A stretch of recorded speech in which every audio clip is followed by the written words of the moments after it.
What's up, everyone? This is a Two Straws UFC 309 reaction. Video. Reaction video. Oh, What it potato, do? potato. Yes.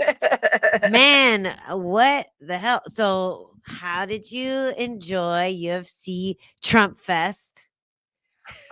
You know what? It reminded me why I always watch the fights from the comfort and sanctity of my own home because I dealt with craziness, patrons drunk, yelling obscenities, especially during Chandler and Oliveira. I wanted to fight everybody. Oh no, what were they Um, saying? they were cheering for Chandler in his moments of saying fuck it in the Uh-huh. octagon and throwing Oliveira, to the mat while he was And kind punching of him in the on his back of the back. head. Yeah, oh my gosh, can we talk about that? Yes. But first, what were they saying that made you want to punch him? Because I want to punch him for you.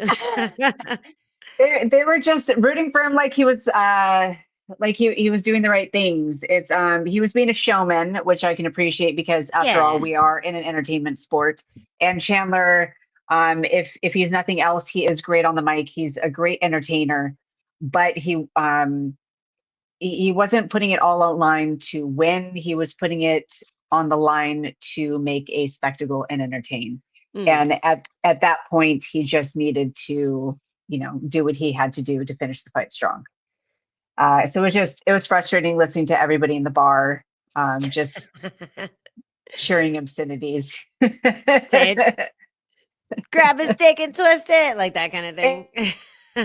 Basically, Yeah. just reminding me why I stay home most days. Yeah, it's kinda nice to do it in the comfort of your home. You don't have to worry about, people saying things that have nothing to do with fighting or have nothing to do with, Lots of bottles broken, people just yeah. being sloppy. Oh, man, that sucks, that sucks. Yeah, luckily I was just at a little fight party, a little intimate fight party, so nothing too dumb was said. But but we were all kind of rooting for Oliveira. It was the jiu-jitsu crew, so everyone was rooting for Oliveira. And that fight was pretty much like one-sided until that moment where he slipped and started getting hit in the back of the head. Like that Repeatedly, unanswered, repeatedly. unacknowledged by Keith Peterson, might I add. Was he Good. drunk? Was he smoking cigarettes and Was he on drinking a smoke alcohol? break? He might have Like, been. what the hell? We need to go back to that Dom fight and see if there really is something there, because if anything, that fight showed that he was not on top of his P's and Q's. But usually he does well, but that moment was really crazy. You could see like the commentators and everyone who wasn't actually saying something into the mic, they're all like, "Yo, like why is this happening?" It was at least 20 shots to the back of the head. At least, and Yeah. I was at a spot in the casino. I'm in Mississippi right now. I'm at this spot watching at the sport bookie, and I can't hear any commentary. So I'm baffled by what's going on, and Yeah. it just didn't look like anybody was acknowledging it. Thank goodness that the commentary was on their P's and Q's. Because it was hard to watch and it was really confusing. Mhm. And not being able to hear the commentary, not being able to hear like anything going on was really frustrating. Yeah, like people were freaking out and rightfully so. But luckily Oliveira was able to recover. He was able to get back on top, take the back and just kind of chill there for a little bit, not take too much damage, and rode out the rest of the round. One thing I was debating because I was watching with Jenna, and when he kind of went, "Okay, buddy, yeah, you got it," after he did the two big dive bombs, did you feel like he was tapping out, or was he just like kind of patting him on the hand, like, "Yeah, I No, tried." I feel like there was just like a playful kind of banter between them. There was when I was on Twitter, I went to the dark world of Twitter and Oh I saw no. that I know. I tweeted tonight. It was very risky. I Uh, saw you made the broadcast. Did I? twice. Did I? Oh, really? I only saw the John Jones one, but what was the other one? It was about the shots to the back of the head. I said, are we not Ah, calling shots to the back of the head anymore? And it's a fair question. yeah. But what I did see in the Twitterverse was that there was some playful, um, kind of interaction between Oliveira and Chandler. It was, I think it was the last round after Chandler just slammed him back to the ground, and he like nuzzled him and kissed him on the on the head, Oh and yeah, they, everyone's doing the Marav now. yeah. So they had a moment. I think, Chandler did a great job of acknowledging his opponent and giving him the props that he deserved going into the fight, which I personally like to see. I like to see good sportsmanship. So it carried on into the fight, minus the shots to the back of the head. hmm I mean, minus the shots to the back of the head, minus the cage grabs, and minus the hands inside of the gloves. It was a lot. It was a lot. Minus all that, yeah, it was a good job. Good job by I was trying to Chandler. let him slide on the rest of that stuff, but Bro, I've had my eye on him since the Poirier fight because he was fish hooking. He was doing the old school cheats that you never see anymore. Like grabbing a fence, you see that once a card. You don't see fish hooking. You don't see that. He brought it never. back. He brought it back. Like, yo, they allow you to do all this stuff. You can meet people that are grounded now, and you choose to fish hook. Well, I guess he couldn't do that then, but he was still doing the cheeky little glove grabs the entire time, and it was pissing me off because I feel like Oliveira could have gotten to that sub if he wasn't doing that. But like they say, if you ain't cheating, you ain't trying. In the words of Tito Ortiz. Yes, the wise Tito Ortiz. So that was a banger. That was definitely a banger. And then how'd you feel about Jones versus Stipe? Listen, it went how I expected it to go. Yeah. You know, John Jones he really is the GOAT inside the octagon. He just is undeniable in the sense that people haven't been able to do anything to him, to put him in dangerous spots. He just walks through people. He dismantles people, as he did no shits tonight. Yeah. Yeah. Stipe had so much trouble, but he did better than I thought he would. I think he did better than a lot of people thought he would. Like the way that he was able to get Jones kind of running. He kind of pulled a Chandler a couple of times where he had him on the back foot. He had to like almost turn and run away to get away from him. The pressure was looking good every now and then. A couple times it looked like he hit him, but it was literally one or two times. It was really hard for Stipe to find his mark, to get in on Jones, and Jones just kept stabbing him with the foot, that foot stab over and over again, hitting him with the jab, just really straight and long. He did a good job of staying out of the clinch range, which is where I thought Stipe might be able to land some of his like little inside boxing stuff. And then it looked so demeaning, that immediate takedown that he got in the first round. He like That gets in. Osotogari was beautiful. It was a beautiful, beautiful throw. He spun him like a turtle on his shell when he hit the ground. That's how much momentum was going when he hit that throw, and it just looked effortless. It was really impressive. So Jones looks dangerous at heavyweight, but how do you see him going against Aspinall? So this fight needs to happen for me. It has to happen. There was so much buildup in the pre-fight presser where John Jones was kind of laying into Aspinall, calling him a jerk and saying he doesn't want to do business with them. And then, thankfully Dana got in there and said, "Hey, if you're not going to retire, you are going to fight Aspinall." I don't think there's any other fight that can happen besides this. And I think Aspinall, just where he is at in his career and his evolution in the sport, I think that he could give John Jones some problems.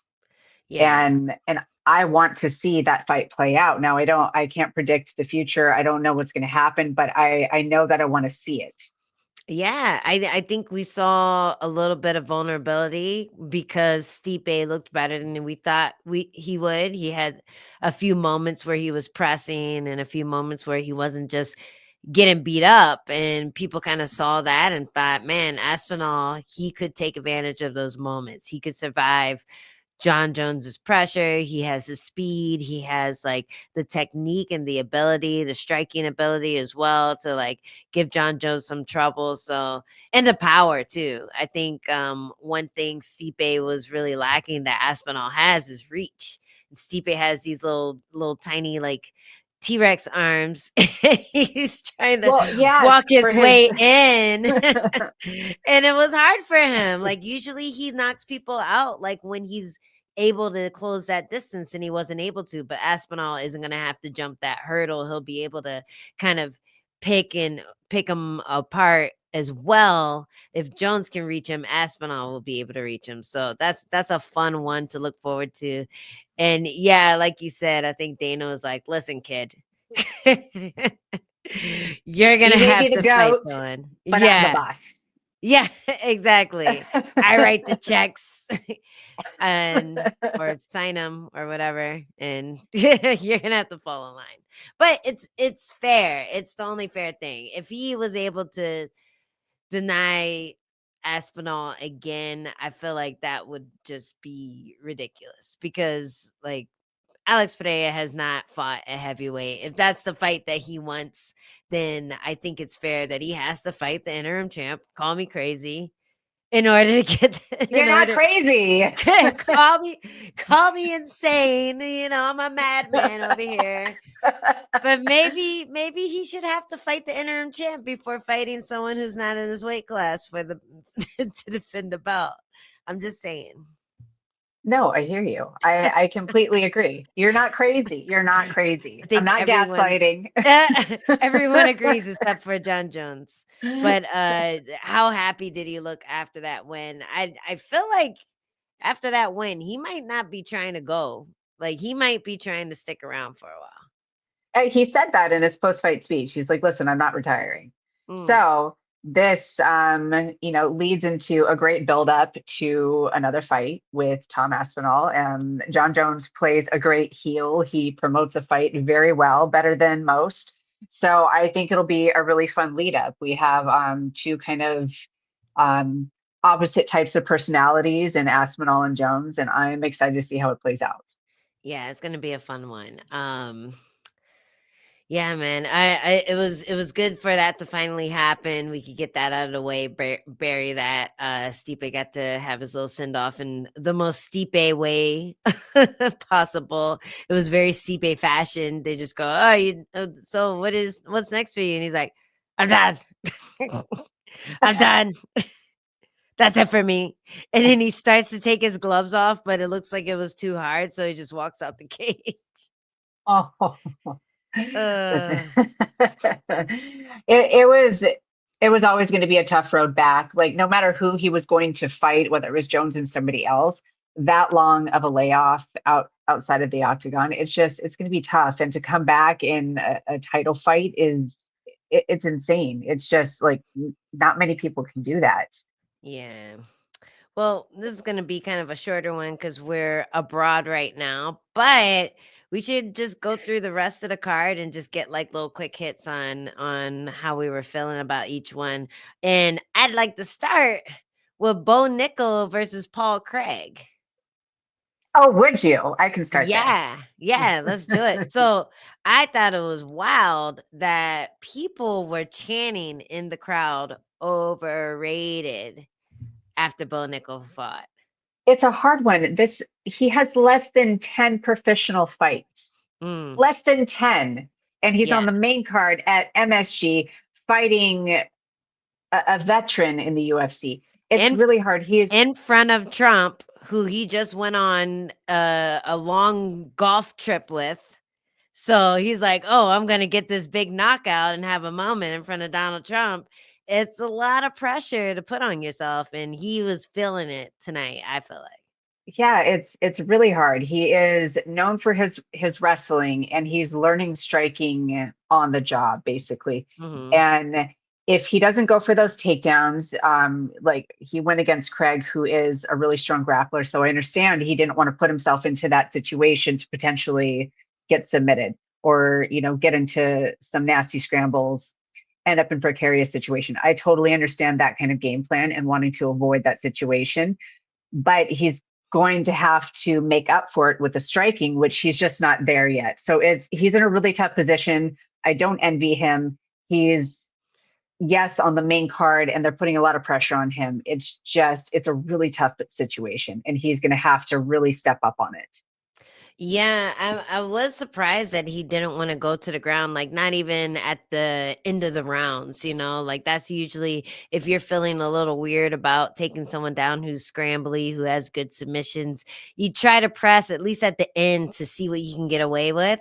And then if you get a little leeway with that in the first and second round, then in the third, you can go right to the submission. That's kind of what Charles Oliveira did. And maybe it's more of a veteran thing that you expect, but Bo Nickal had so many wrestling matches that you forget that he's still green in other areas. So I feel like the thing that was really tripping him up, I don't even think it was the grappling threat. I feel like it was the little weird stuff that Paul Craig was doing on the feet that was keeping him at bay.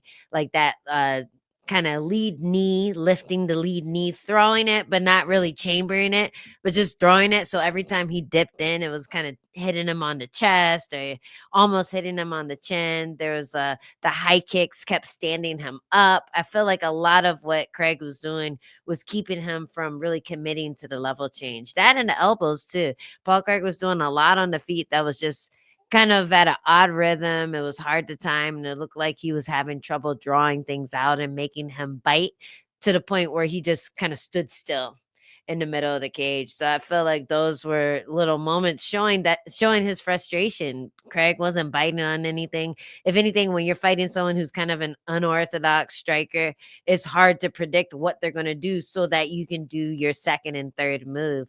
And it seemed like that's what he was dealing with in there. So I'd like to see him in there again against someone at a similar level. I feel like that win is probably going to eat at him a little bit just because he has had so much praise on the way up, and for someone who's undefeated, even getting that one little like people criticizing you won, but people are criticizing you, it's probably gonna eat at him to the point where he's gonna want to work on that. But Well, that's yeah. what happened in his previous fight as well.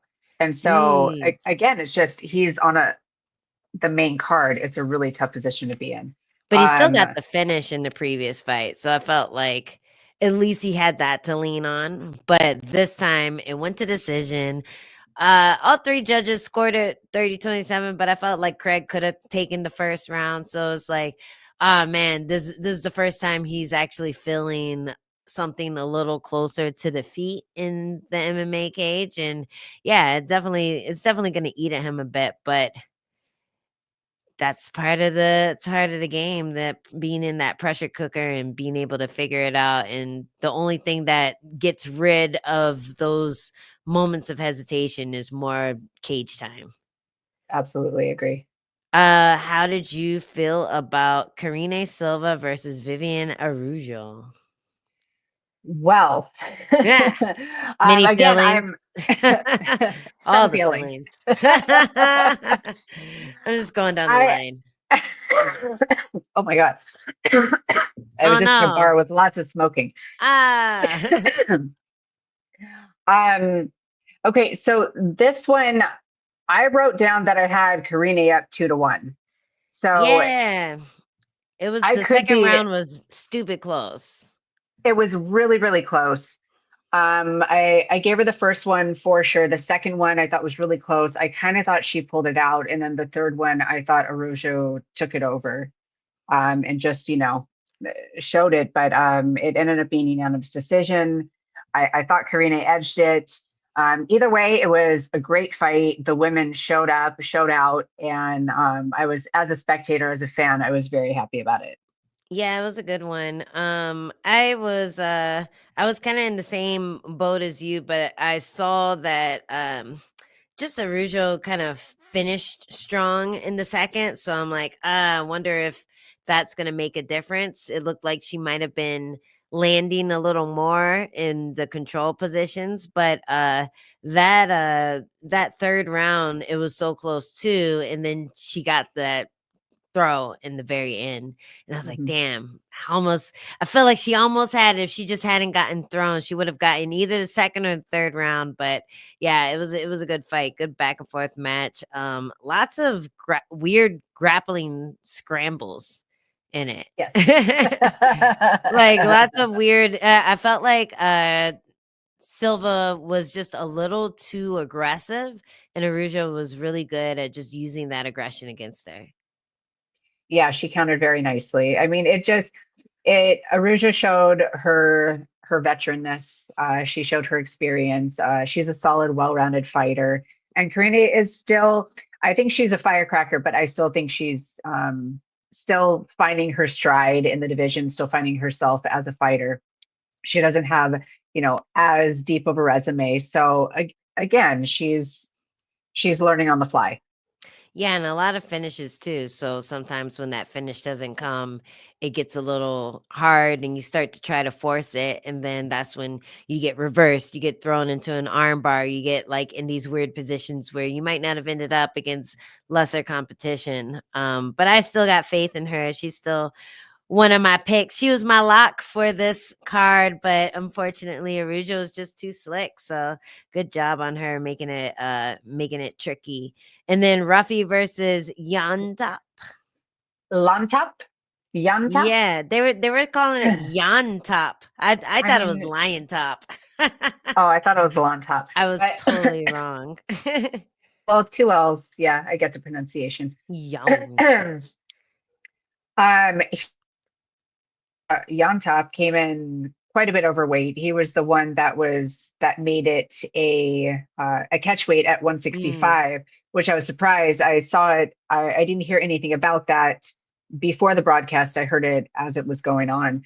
I had Ruffy as a favorite. He was my pick in this fight. I thought he would win by TKO. When I saw that there was now a catch weight, I was like, you know what? It's probably going to even the scales a bit, which it did. So he almost got the finish, I think, in one of the rounds. He did really well. I think he ended up dropping him. I've had a couple drinks tonight, so don't ask what round. He dropped them. He He did drop dropped him. him a few Um, times. He wobbled him. Yeah, he fucked him up. It was crazy that he didn't stop fighting. But yeah, yeah, he fucked his face up. So I think the weight probably saved him a little bit. But he was a warrior, man. Like he fought through all of that damage, all of the getting rocked. He kept getting back up, kept surviving. There was a funny moment. I think it was in the first round where Ruffy just nailed him with a 1-2 and then like threw this like tornado kick, but he kind yeah. of like you watched it and you're like, man, if he had just thrown another cross, he would have dropped him. But instead he did this big crazy like Jackie Chan kick and ended up falling over. I'm like, damn. That was the moment where all you had to do was throw like a jab. You know what I mean? It was He's a gonna watch that back and be very upset. yeah, Hopefully, but they got a really cool picture of it. no, I'm sure. I'm sure. No, it was a fun fight though. I really enjoyed that fight. It was good to the end.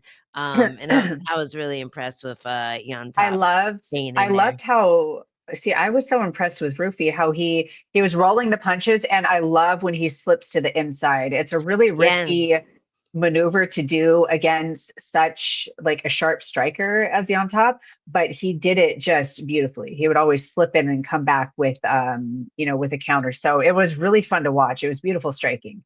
Yeah, and that like look away thing that he does too, the Little uh. rolls, little rolls. Yeah, it's nice, man. When I remember the first time I learned how to do it, I was like, "This shit don't work," you know. I was trying to. Coach Miguel was teaching it to me. I'm like, "This shit don't work," and then I started doing it. I'm like, "Oh, That would have hurt if I didn't do that. If I didn't turn my head, that would have Coach sucked. Adrian tries to get me to do that all the time. He's like, practice it on, on the mitts. And I'm like, okay, I'll be filming on the mitts. And when it's sparring time, I'm like, you know what? Not today. I don't think Not so. today. No, we're They're just going to create throwing space. they're throwing their hands a little faster than I'm turning my head. I think I'm just giving them knockouts. But no, uh, it's a great practice. It's something that people learn when they're coming up in more of like a boxing atmosphere. It's it's a great tool to utilize. We don't see it a lot in MMA, so when I see it, I just really I pick up on it and I really admire yeah, no, it's nice. It's nice. A lot of what he was doing was just like really slick. So I was enjoying that. And then I don't know, should we talk about all of them? What do you want to do? What are we it. doing? This is new. This is new. I I know don't this know is what new. we're doing. I guess. I don't know what we're doing. I was just like, oh, there's so many more. Well, okay. Listen, I'm gonna go to the ones that I enjoyed a lot. Martinez versus McGee. What the fuck? That was a fucking banger in my eyes. That was really it cool. was really cool. This is one of those fights where it was kind of a coin toss for me. Mm. So I didn't have a winner picked for this one. I just kind of wanted to sit back and enjoy it because it's, two really strong, tough, established fighters. And I didn't know exactly how they were going to match up. Yeah, I kind of knew that both were coming in with like really stacked skills on each side. Like McGee was coming in with like really high variety of attacks in the striking department, and then Martinez just has that devastating leg kick. And you don't remember how horrible Martinez's leg kicks are until you see the highlights. You're just like, oh yeah, oh my god, yeah, oh, he did that to him too, and you're just looking at all these guys falling over, grabbing their leg after he kicks at him. You're just like, God damn, this guy must have a metal rod in his shin. And Marcus McGee, he was doing everything he needed to do to keep Martinez from feeling comfortable throwing that kick.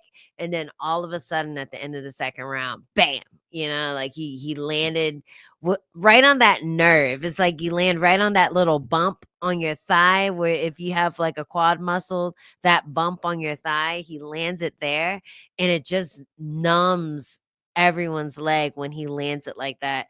And in the third round, he was in survival mode. I was so impressed with McGee for his abilities to survive and legit just fight on one leg in that third round, because he was just able to hop around, still land a little bit as he was hopping around on his dead leg and No, he was trying to hide dancing. it. He was dancing around. It He was doing everything he could it to was stay in that fight. crazy. It was so crazy. There was a moment where he got double overhooks on Martinez and they're against the fence, and I'm like, pull guard. Please pull guard. Just take your legs out of it for a second. You can pull guard and hold his arms and survive for the next 3 minutes. But he doesn't want to go out like that, and he hobbled his way to a victory. I was super impressed, especially in the first couple of rounds, because McGee was doing a really good job of just like feigning and throwing his kicks and His really kicks are making so fast. they're They're not fast and they're not hard. telegraphed at all. No, no, it was really nice to see. Yeah, it was an impressive fight. My favorite fight though was probably Jim Miller and Damon Jackson I mean, because of course, motherfucking Jim Miller. Jim motherfucking Miller. Oh my god, he is such You a stud. cannot root for that guy. He's He's my such a hero. stud. And then he called for justice for Peanut, which was like gonna make me cry. Got me right here. If you guys don't know what happened to Peanut in New York, you have to look it up, because it is heartbreaking.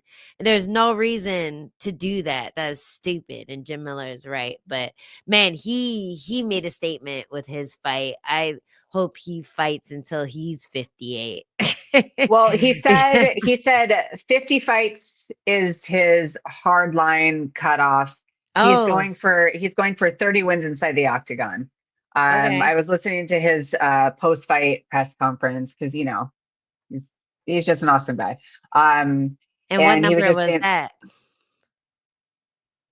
don't I know. I'll look it up. remember. But continue. Please continue as I look Um, it up. but he was just saying that he, has that hard line at 50 fights, and he doesn't want to pass it unless it was millions of dollars. Then he'll do 51, of course.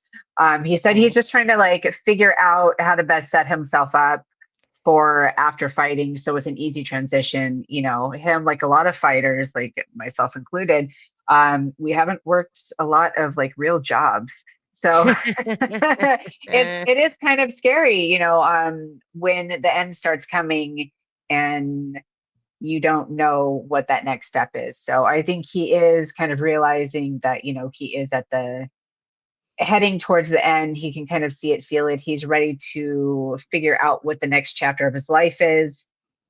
Um, yeah, so we just have to respect that and appreciate him while he's still here. Well, the funny thing is, his Wikipedia says he has 58 fights or Maybe 57. inside the UFC. 50 fights inside the UFC. Well, let's see. When did he get into UFC? Okay, that might make more sense. Joe Rogan and Dana White both had hair. 4, 5, 6, 7, 8, 9, 10, 11, 12. Okay, 12 of those weren't in the UFC. So we have Jim Miller for another 5 fights at least. We'll take it. Yes. That was some quick math. I'm like, "Ugh, brain calculator." Like, better you than me. Math is not my thing, never has been. Okay, I'm happy we have Jim Miller for 5 more fights. That makes me happy inside.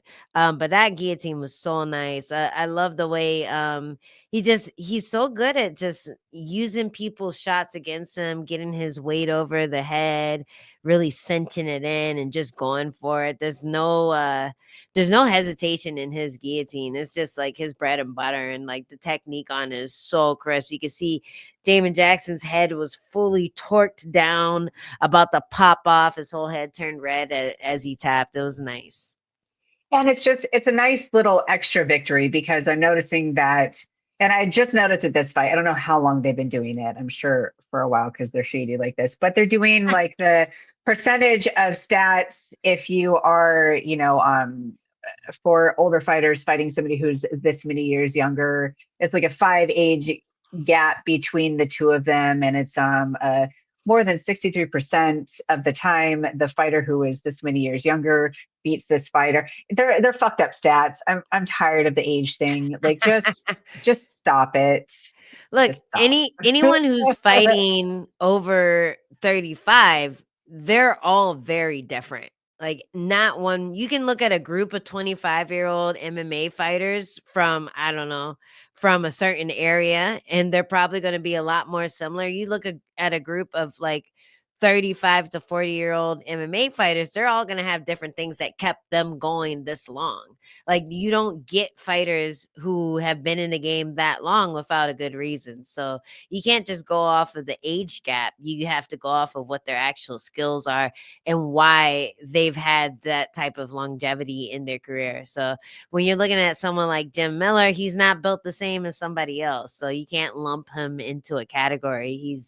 He's killing it, man. His streak is insane. Like, he has that one blemish with Bobby Green, but he was streaking before that. And I feel like he's going to be streaking on his way to the big 5-0 as well.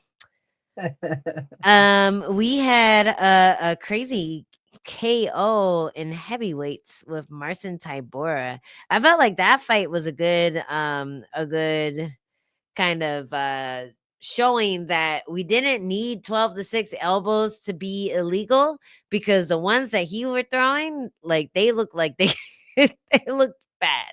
They look like they should have been written in the rule book as not allowed. Like those like big thudding chopping elbows Tybura was throwing onto his head. Yeah, that was how that fight was going to go in my head. Not Yeah. necessarily the big elbows, but the takedowns. Yeah. He's a power striker. He's not a volume guy, but if he hits you and he connects right, you're going to go down. And Taboria had a great game plan for it. He went for the takedown, which was his path to victory, which it was. So again, I wasn't listening, like I couldn't hear any of the broadcast, but what ended up being the cue that the doctors stopped it? Was it something that he said? Was it just No, it was the weird. visual of it? It was a visual, yeah. So you saw when they like picked him up, the cornermen were really slick. Like if you wanted, if you want to continue in a fight where you're fucked up, you want that corner because they were real slick. They zipped in, they grabbed him, picked him up, put him on the stool, and we're trying to get him back together, get his head back in the game. When the doctor looked at him, I think he was wobbling.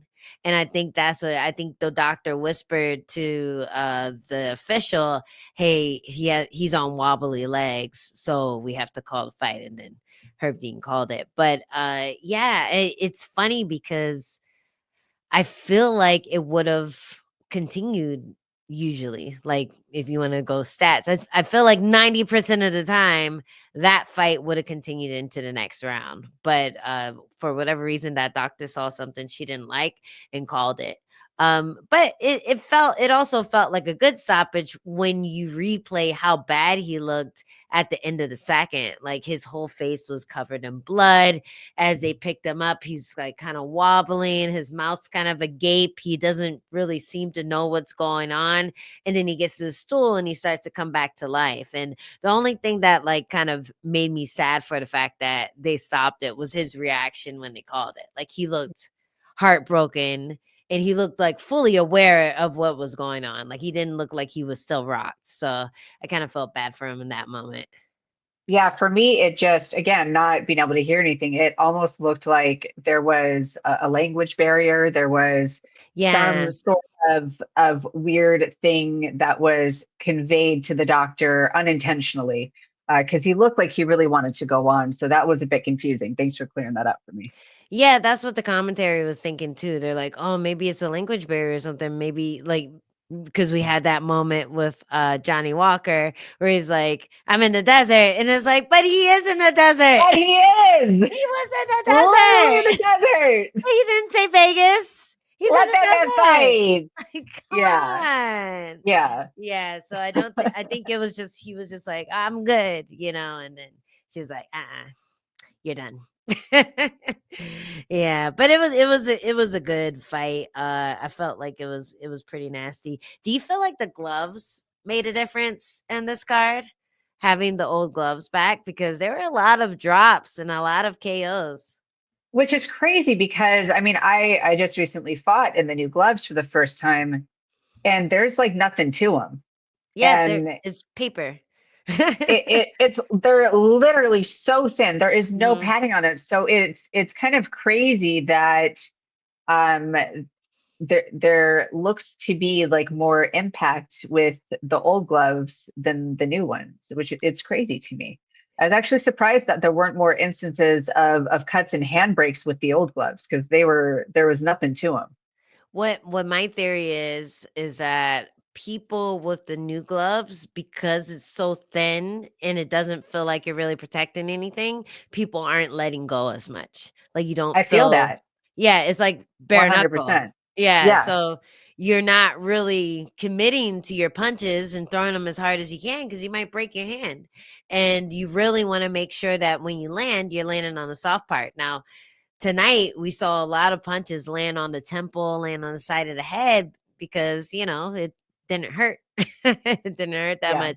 So I think that extra padding like lets people throw a little more recklessly, and then you see more drops that way.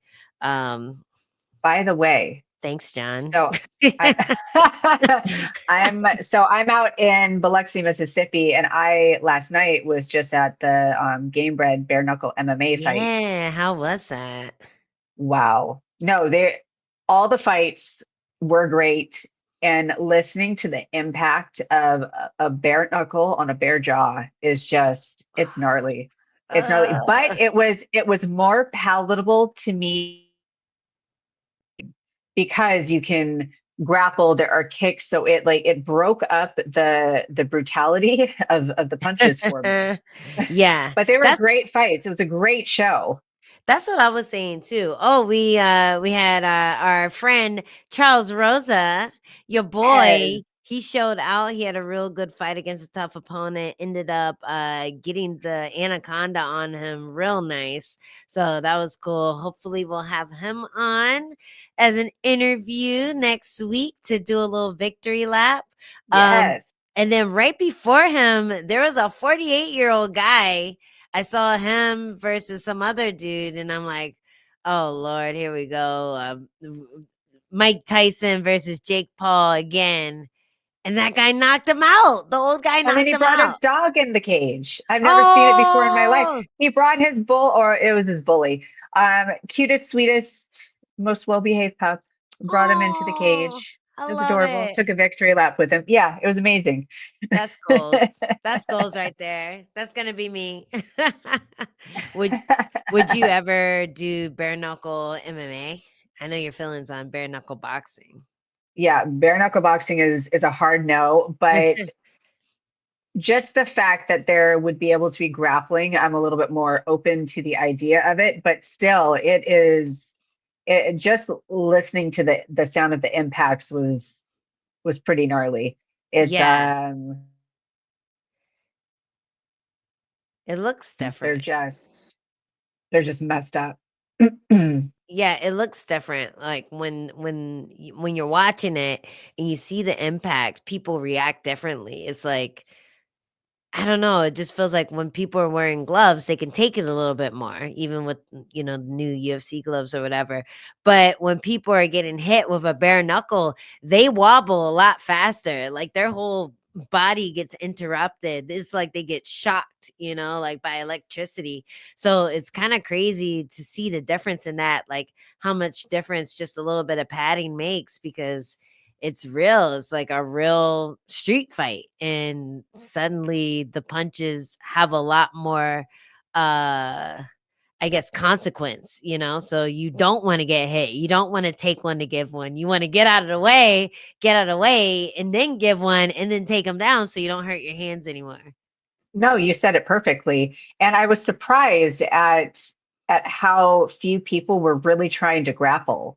Mm, Even though it was allowed in this rule set, they were still just really going for the knockout. They were still willing to stand and bang. And a few people, it looked like it was there was a little bit of apprehension in the first round because a lot of them hadn't done it before. Process getting comfortable, but you got to get comfortable really quick. yeah, yeah. If it looks like the hardest thing to get comfortable doing. Did you watch the Jake Paul Mike Tyson fight? I I saw some highlights. uh I saw some highlights. Um, that's one of those fights that I just really I didn't want to watch. I wasn't. I didn't. It's a spectacle. I understand that both of them got paid very well. It's awesome. They both signed on the dotted line and they agreed to it. It's just uh, call it what it is. It's entertainment. This is not a sport. You're not, building up to be a world champion. You are doing really well for yourself, and I can respect that, but I just don't like all of the shenanigans. I just don't. yeah, and no, it's totally a It's circus. It's like a live version of like a movie about MMA or something. Like I feel like Jake Paul is playing this character every time he reacts to something, every time he gets on the mic. It's always something that you've seen before. Like it's always something that he's seen before and he thought, "Oh, that's cool. I'm going to do that next time I get out there." And even though everyone does that to a certain extent, he just looks like such a poser. And it's because of his upbringing. He didn't have to work his way up to stardom. He started as a star and then he built the fights around making him look better and better. And then every time he gets out there too, he looks more and more juiced up. So already seeing what he looked like next to Mike Tyson, I'm like, ah, here we go again. But No, it's hard. it's so hard. But And there's all go sorry, go ahead. ahead. No, you go ahead. Ed Hearn, who's a boxing promoter, he kind of gave it to Jake Paul in a very respectful but very honest way, and he was just like, "Listen, I think you are doing well from yourself. I see you improving, but you are average at best. And for you to call yourself, a champion or to market yourself as this fighter, you're just not there." And I thought that Ed Hearn he was very honest, brutally honest, and he put it very well. And he put it into perspective for a lot of people, um, and Jake Paul keeps standing on, oh, well, I beat a world champion in Anderson Silva. Well, he beat a retired world champion. He's fighting people who are not real boxers. He's fighting people. Yes, they're signing on the dotted line. Yes, they are signing up for this. They're in agreement with it. Totally fair. But to say it's anything more than entertainment it's insulting. No, exactly. No, and I watched it and I was almost entertained. I was entertained for the first 2 rounds, and then I was like, it's the thing again. It always feels like a bait and switch. Like he has a great marketing team. The production of the shows are always top notch. You feel like you're really about to watch something special, and then you get the same shit. You get Jake Paul just kind of running and then hugging and then breaking away and then landing his points and then running again, and it just is so tedious. And he really knows how to make his style work, for these people who on paper he shouldn't be able to beat, but because of the asterisks, because of the age, because of the fact that they're not fighting him in the same sport or in the same weight class, he's always able to find that tactic to beat them and make it look just kind of easy for him. And it pisses me off every time because I always fall into the trap of thinking, oh, this time he's gonna do it. This is gonna be the one. And it's never the one. It's like a carnival game. You know how you get addicted to trying to knock all the milk jugs off with Yes, the but ball? I want that cross-eyed teddy bear. I want You it. want it. You It's want it. adorable. I want it. Oh, I thought last night was gonna be the night we won our stuffed Tweety bird. Our life-size Tweety bird.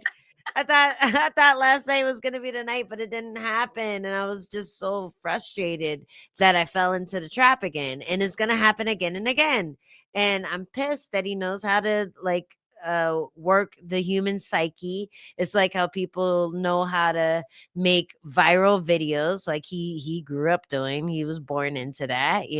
They know how to touch on the things that people will be attracted to and people will click on, and that's what happens to us every time we go, ooh, I guess I will watch that looks interesting, and then we He get does what a we great, deserve.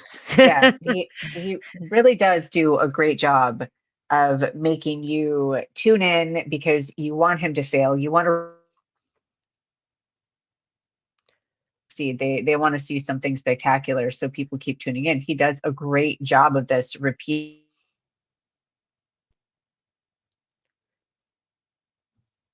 Oh, I think I lost you. Oh, there you are. Okay. Hello? Oh, I'm losing Hello. you. I'm losing No, you. it's Ah. it's telling you it's my bedtime. It's 2 o'clock in the morning here. Oh, hell. Well, yeah, let's cut this off. I think we can end on that note with how horrible the world is right now. And this has been another Two Straws. We'll see you again when we talk to Charles Rosa later in the week, and he's going to give us a victory lap. And then maybe we'll do a little preview before the end of the week for next week's fights. Yes, tune in. Let us know in the comments below what you'd like to see and hear a little bit more of the next time we do these reactions. This was fun for us. Thanks for joining. Yay, bye. Bye. Oh.